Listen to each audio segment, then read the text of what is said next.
জনগণের অধিকারকে প্রতিষ্ঠা করার জন্য ফ্যাসিবাদের বিরুদ্ধে আমরা লড়াই করেছি এবং আগামী ডিসেম্বরের আগে আমরা নির্বাচন চাই এবং এই অন্তর্বর্তীকালীন সরকারকে রোড ম্যাপ ঘোষণা করতে হবে, তফসিল ঘোষণা করতে হবে ডিসেম্বরের 3 মাস আগে। তা না হলে তরুণ প্রজন্মের রাজপথে তার অধিকার প্রতিষ্ঠার লড়াইয়ে রাজপথে থাকবে। ইলেকশন হবেই হবে, এই ধরনের কথা বলা একটি রাষ্ট্রকে, স্টেবল রাষ্ট্রকে আমরা মনে করি থ্রেট দেওয়া। এই ধরনের গুন্ডা মাস্তানি থ্রেটের রাজনীতি এই তরুণ প্রজন্ম আপনারা কি মেনে নেবেন? আমরা রাজপথে ছিলাম, আছি, আমরা প্রশিক্ষিত হচ্ছি, আমরা রাজপথে ছিলাম, ভবিষ্যতেও থাকবে। আমাদের লড়াই চলমান থাকবে। সংস্কার প্রক্রিয়া বাংলাদেশে হবে, বিচার বাংলাদেশে হবে, তারপরে বাংলাদেশের মানুষ একটি গণতান্ত্রিক প্রক্রিয়ায় যাবে। যাদের এই কথাটি বুঝতে সমস্যা তারা জনগণের কাছে যান, জনগণের কাছে বুঝুন তারা কি চায়, তাহলেই আপনাদের দিশা আসবে, আপনাদের হুঁশ ফিরে আসবে। ক্ষমতার লোভে আপনারা বেহুশ হয়ে গিয়েছেন। এই বেহুশ অবস্থা থেকে হুঁশে ফিরে আসার জন্য আমরা এখনো আপনাদেরকে সাবধান করছি। জনগণের যান, জনগণের মানুষের মাটি এবং আমাদের প্রান্তিক যে গ্রামগুলো রয়েছে সেখানে আপনারা খোঁজ পাবেন আপনাদের হুঁশে ফিরে আসার জন্য কোন ধরনের ক্রিয়া প্রক্রিয়ার মধ্য দিয়ে আপনাদেরকে যেতে হয়। আর আপনারা যদি ব্যর্থ হন, ইনশাআল্লাহ জাতীয় নাগরিক পার্টি আগামীর বাংলাদেশের মানুষকে নেতৃত্ব দেবে। দক্ষিণ এশিয়াতে বাংলাদেশ নামক রাষ্ট্রকে শক্তিশালী করে বিশ্ব মঞ্চে এই তরুণ প্রজন্মের হাত ধরেই বাংলাদেশ একটি রাষ্ট্র নামে বিশ্ব মঞ্চে শক্তিশালী আকারে হাজির হবে। সেই বাংলাদেশের মঞ্চের অগ্রসৈনিক যারা আপনারা এখানে একত্রিত হয়েছেন, সেই লড়াইয়ে আপনাদের লড়াই চলমান রাখার আহ্বান। এই গণ অভ্যুত্থানে আমাদের একটি দাবি ছিল, সেই দাবিটি ছিল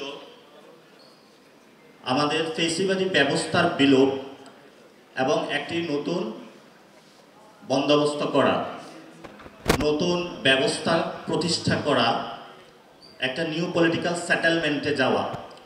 তো প্রথমেই আমি যে অংশটা আমরা বলেছিলাম ফ্যাসিবাদী ব্যবস্থার বিলোপ, আমরা কি কোনো ব্যক্তির পরিবর্তন চেয়েছি নাকি কোনো শাসন ব্যবস্থার পরিবর্তন চেয়েছি? আমরা কোনো ব্যক্তির পরিবর্তন চাইনি। এক ব্যক্তি যাবে, আরেক ব্যক্তি আসবে এবং আগের যে ফ্যাসিবাদী ব্যবস্থা সেটাই বাংলাদেশে বলবৎ থাকবে এবং বাংলাদেশের মানুষ সেই আবার রাজপথে রক্ত দিবে, আবার নিজেদের যারা সন্তান আছে, যে কলিজার টুকরা সন্তান, তাদেরকে রাজপথে তারা আহত হবে, নিহত হবে, এমন ভবিষ্যৎ কোনো বাংলাদেশ আমরা চাইনি। যার জন্যই আমরা সুচিন্তিতভাবে ওই সময় দাবিটা পেশ করার সময় আমরা বলেছিলাম যে আমরা ফ্যাসিবাদী ব্যবস্থার বিলোপ চাই। এই ফ্যাসিবাদী যে ব্যবস্থার বিলোপ, সেই ফ্যাসিবাদী ব্যবস্থা কয়েকটা জায়গায় হলো সক্রিয়। একটি হলো প্রথমত আমাদের যে সংবিধানটা রয়েছে, এই সংবিধানটা একটি ফ্যাসিবাদী সংবিধান। এই সংবিধানটা যতদিন বাংলাদেশে থাকবে ততদিন বাংলাদেশে ফ্যাসিবাদী ব্যবস্থা থাকবে। এই সংবিধান যদি আমরা পরিবর্তন করতে না পারি তাহলে আমাদের যে 3 তারিখে যে ঘোষণাটা দিয়েছিলাম ফ্যাসিবাদী ব্যবস্থার বিলোপ, সেটা আমরা করতে সক্ষম হব না। আর এই সংবিধানকে নতুন করে যে বানানোর দায়িত্ব সেটা কিন্তু আপনাদের কাঁধে, তরুণ প্রজন্মের কাঁধে। তাহলে সেই ফ্যাসিবাদী ব্যবস্থাকে পরিবর্তন করে নতুন একটা পলিটিক্যাল সেটেলমেন্টে যাওয়ার জন্য যে ভিত্তি, সেই ভিত্তিমূলটা হলো আমাদের সংবিধান। এই সংবিধানকে যদি আমরা পরিবর্তন করতে পারি তাহলে আমাদের সমাজের মধ্যে একটা নতুন সোশ্যাল কন্ট্রাক্ট ক্রিয়েট হবে, যেই সোশ্যাল কন্ট্রাক্টের মধ্য দিয়ে আমরা একটি লিগ্যাল ফ্রেমওয়ার্কের মধ্য দিয়ে বাংলাদেশের যত সাংবিধানিক প্রতিষ্ঠান আছে সব জায়গা থেকে ফ্যাসিবাদী ব্যবস্থার মূলোৎপাটন করতে সক্ষম হব এবং আমরা একটি নতুন সেটেলমেন্টে যাব। এবং এই সেটেলমেন্টের জায়গা যাওয়ার ক্ষেত্রে সামাজিক যে চুক্তি, সেটা 90 সালে একটি গণ অভ্যুত্থান হয়েছিল। 90 সালের গণ অভ্যুত্থানের নেতৃত্ব দিয়েছিল রাজনৈতিক দলগুলো। এইভাবে 24-এ যে জনসাধারণ রাস্তায় নেমে এসেছিল, এমনও অভূতপূর্ব মিলন 71-এর পরে বাংলাদেশের ইতিহাসে আর কখনো ঘটে নাই। এটা 2024-এ ঘটেছে, আর এটা আপনাদের নেতৃত্বে ঘটেছে এবং আগামীতে বাংলাদেশে আপনাদের নেতৃত্বে বাংলাদেশ পুনর্গঠন হবে।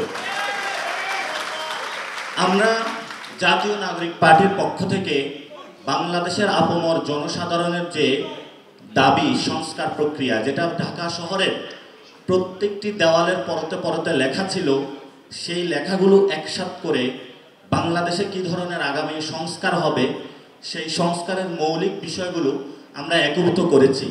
অতি দ্রুত গতিতে সেগুলো লিফলেট, বুকলেট আকারে আপনাদের কাছে আসবেন এবং এই বিষয়ে আমাদের পরবর্তী বক্তা সরওয়ার তুষার এই বিষয়ে আপনাদেরকে ইনফর্ম করবেন। সেখানে আমরা বলেছিলাম বর্তমান যে আমাদের শাসন ব্যবস্থা রয়েছে সেই শাসন ব্যবস্থায় একই ব্যক্তি রাজনৈতিক দলের প্রধান, একই ব্যক্তি প্রধানমন্ত্রী বা সংসদীয় প্রধান, একই ব্যক্তি বিচারপতি নিয়োগ দিয়ে থাকে, একই ব্যক্তি বাংলাদেশের সকল প্রতিষ্ঠানের প্রধান নিয়োগ দিয়ে থাকে। যখন এই ধরনের একটা গ্যাংস্টার কান্ট্রিতে রূপান্তরিত হয় তখন জনগণ তার সেবা থেকে শুরু করে, ফ্রিডম অফ স্পিচ থেকে শুরু করে, মৌলিক যে অধিকারগুলো থেকে শুরু করে একটি পরিবার বা ব্যক্তির কাছে তাদের সিজদা দিতে বাধ্য হয়। আমরা আগামীর বাংলাদেশে আমাদের যে জন আকাঙ্ক্ষা কোনো ব্যক্তির কাছে দিতে চাই? আমরা কি কোনো পরিবারের কাছে দায়বদ্ধ? আমরা একমাত্র দায়বদ্ধতার যে জায়গাটা আছে সেটা হলো এই জমিনে যারা রক্ত দিয়েছে, এই মানুষের যারা সংগ্রাম করেছে, বাংলাদেশের মাটি এবং মানুষের কাছে আমাদের দায়বদ্ধতা রয়েছে। এই বাংলাদেশের মাটি এবং মানুষের দায়বদ্ধতার জায়গা থেকে জাতীয় নাগরিক পার্টি যারা জুলাইতে গণ অভ্যুত্থানে নেতৃত্ব দিয়েছিল, অংশগ্রহণ করেছিল, হিন্দু, বৌদ্ধ, খ্রিস্টান, মুসলমান, নারী, পুরুষ, আবলা, বৃদ্ধ, বনিতা সকলের যে একটি মাঠে সম্মিলন ঘটেছিল, সেই সম্মিলনকে একীভূত করে একটি রাজনৈতিক ডেমোক্রেটিক প্রক্রিয়ার মধ্য দিয়ে একটি সুন্দর বাংলাদেশ পুনর্গঠনের সবাইকে আহ্বান জানাচ্ছে। এই আহ্বানের মধ্যে আজকে আপনারা একটি কর্মশালায় আপনারা উপনীত হয়েছেন। এই কর্মশালাটা আমরা কি আহ্বানটা জানাচ্ছি, কেন আমরা গণ অভ্যুত্থান করেছিলাম, নিউ পলিটিক্যাল সেটেলমেন্টটা আমরা কিভাবে করব, সেই বিষয়ে হলো অনেক বক্তা আপনাদেরকে বলেছেন। ভবিষ্যতে আমরা অনেক কর্মশালা আয়োজন করব। এনসিপি জুলাইয়ের যে আকাঙ্ক্ষাটা আছে সেটাকে ধারণ করে রাজনীতি করতে চায়। জুলাইয়ের আকাঙ্ক্ষাটা কি ছিল? আমাদের এখানে আমাদের মা বোনেরা রাজপথে নেমে এসেছিল, আপনাদের অনেক বোন নেমে এসেছিল রাজপথে, আপনাদের মায়েরা নেমে এসেছিল। আমাদের যারা 40% কাছাকাছি বাংলাদেশের নারী এবং সমাজ রয়েছে, তাদেরকে কিভাবে রাষ্ট্রীয় পলিসি মেকিংয়ে নেওয়া যায়, তাদের জায়গাটা কিভাবে বাংলাদেশের আকাঙ্ক্ষার জায়গা একীভূত করা যায়, তারা যে রাজপথে নেমে এসেছিল সেই জায়গাটা অনুযায়ী আমরা কাজ করতেছি। সাথে সাথে আপনারা দেখেছেন আলেম সমাজের বড় একটা অংশ কিন্তু রাজপথে নেমে এসেছিল। আলেমরা তারা রাজপথে এসে স্লোগান দিয়েছিল, একসাথে গুলি খেয়েছিল, একসাথে শহীদ হয়েছিল। তাদেরও একটি আকাঙ্ক্ষা, বাংলাদেশে গত 15 বছরে বাংলাদেশে যাদের দাঁড়িয়ে ছিল, যাদের টুপি ছিল, তাদেরকে জঙ্গি বলে নিয়ে থানায় আটকে রাখা হয়েছিল। এখনও অনেক মানুষ জেলে আছে, তাদেরকে শুধু ইসলামিক পোশাক পরার কারণে অকথ্য নির্যাতন যাদের উপরে চালানো হয়েছিল, তারা গণ অভ্যুত্থানের সেই তাদের ইতিহাসের বাদ বেগে একীভূত হয়ে জনমিলনের মধ্যে একীভূত হয়ে বাংলাদেশটাকে নতুন করে স্বাধীনতা এনে দিয়েছিল। এই আলেম সমাজকে কিভাবে আমরা কাজে লাগাতে পারবো, তাদের সাথে কিভাবে মিশতে পারবো, তাদের যে সোশ্যাল রাইটসগুলো রয়েছে সেগুলো আমরা কিভাবে ফিরিয়ে দিতে পারবো, সেই জায়গা থেকে আমরা জাতীয় নাগরিক পার্টি কাজ করে যাচ্ছি। আপনারা জানেন এই গণ অভ্যুত্থানে যারা প্রাইভেট ইউনিভার্সিটির স্টুডেন্ট, যারা প্রাইভেট সেক্টরে যারা রয়েছেন, তাদের বড় একটা অংশগ্রহণ ছিল এবং তারা যদি ধাক্কাটা না দিত তাহলে এই গণ অভ্যুত্থান সফল হতো কিনা সেই বিষয়ে একটি সন্দেহান থেকে যায়। এই জন্য প্রাইভেট ইউনিভার্সিটিরা এই গণ অভ্যুত্থানের একটি মাইলস্টোন বা প্রতীক হয়ে থাকবেন এবং ওনারা দেখিয়ে দিয়েছেন যে আগামীর বাংলাদেশে যদি কোনো কিছু পুনর্গঠন করতে হয় সেটা প্রাইভেট ইউনিভার্সিটিকে বাদ দিয়ে সম্ভব না। আমরা জাতীয় নাগরিক পার্টি সেই জায়গা থেকে সচেতন। এই যে জুলাইয়ের গণ অভ্যুত্থানের এই মিথস্ক্রিয়া হয়েছে, শক্তিগুলো একীভূত হয়েছে, সকল শক্তিকে একসাথ করে নতুন বাংলাদেশ পুনর্গঠনের কাজ করে যাচ্ছি। এই যে গণ অভ্যুত্থানে বড় একটি রেভলিউশনারি ফোর্স তৈরি হয়েছিল, এই রেভলিউশনারি ফোর্সকে ডেমোক্রেটাইজেশন করার জন্য বা গণতান্ত্রিক প্রক্রিয়া করার জন্য নিয়ে যাওয়ার জন্য আমরা জাতীয় নাগরিক পার্টি গঠন করেছিলাম। এই জাতীয় নাগরিক পার্টিকে গণতান্ত্রিক প্রক্রিয়া যদি বাধাগ্রস্ত করা হয়, তাহলে এই তরুণ প্রজন্মকে আরেকটি সেকেন্ড রেভলিউশনের দিকে ঠেলে দেওয়া হবে। আর যখন সেকেন্ড রেভলিউশনের দিকে ঠেলে দেওয়া হবে, সেখানে বা অপরাপর যে ফেসিবাদী যে ব্যবস্থা রয়েছে তাদের কি অবস্থা হবে সেই বিষয়ে আমরা এখন বলতে পারি না। যদি আপনারা আমাদেরকে সেদিকে ঠেলে দেন এবং আমাদেরকে বাধ্য করেন রেভলিউশনকে পূর্ণাঙ্গ রূপে নিয়ে যাওয়ার জন্য, তাহলে বাংলাদেশে আর কোনো ডাইনাস্টিক পলিটিক্স থাকবে না, বাংলাদেশে কোনো ব্যক্তিতান্ত্রিক পরিবারের কোনো রাজনীতি আর চলতে দেওয়া হবে না। সেখান থেকে আমরা আপনাদেরকে আহ্বান করব, আমরা একটি গণতান্ত্রিক প্রক্রিয়া রাজনীতি করেছি। গণতান্ত্রিক প্রক্রিয়া রাজনীতি করার ক্ষেত্রে যদি আপনারা সেখানে বাধাগ্রস্ত করেন, তাহলে বাংলাদেশের 40% তরুণ প্রজন্মকে আপনারা একটি সংকটের দিকে ঠেলে দিচ্ছেন। সেই ক্ষেত্রে তরুণ প্রজন্মকে সংকটের দিকে ঠেলে না দিয়ে তরুণ প্রজন্মকে কিভাবে একটি শক্তিশালী ওয়ার্কফোর্স নিয়ে বাংলাদেশকে পুনর্গঠন করা যায়, সেই জায়গায় অপর বিভিন্ন যারা জনগোষ্ঠী রয়েছেন, রাজনৈতিক দল রয়েছেন, আমরা তাদেরকে আহ্বান জানাবো যে আপনারা ডিস্ট্রাকটিভ হবেন না, কনস্ট্রাকটিভ কাজ করুন। চল চল যমুনায় যাই এ ধরনের স্লোগান দিবেন না। যদি করতেই হয়, সেখানে আমাদের মাথার উপরে এখনো চেপে বসে আছে আমাদের যিনি রাষ্ট্রপতি চুপ্পু। আমরা যখন চুপ্পুর অপসারণ করতে গিয়েছিলাম একটি সংস্কার প্রক্রিয়ার মধ্যে দিয়ে, সেখানে কারা বাধাগ্রস্ত করেছিল সেটাও বাংলাদেশের মানুষের কাছে স্মরণ রয়েছে।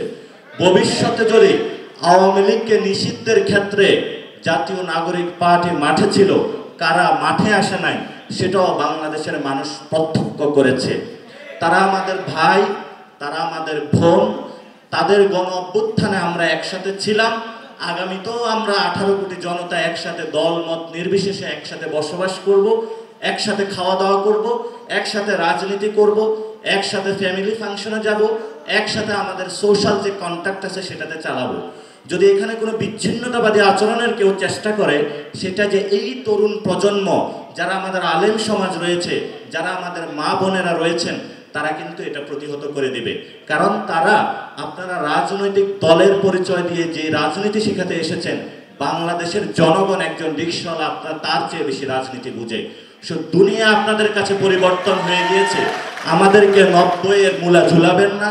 90-এ তারা কি করেছিল? 90-এ একটি সোশ্যাল কন্ট্যাক্ট হয়েছিল।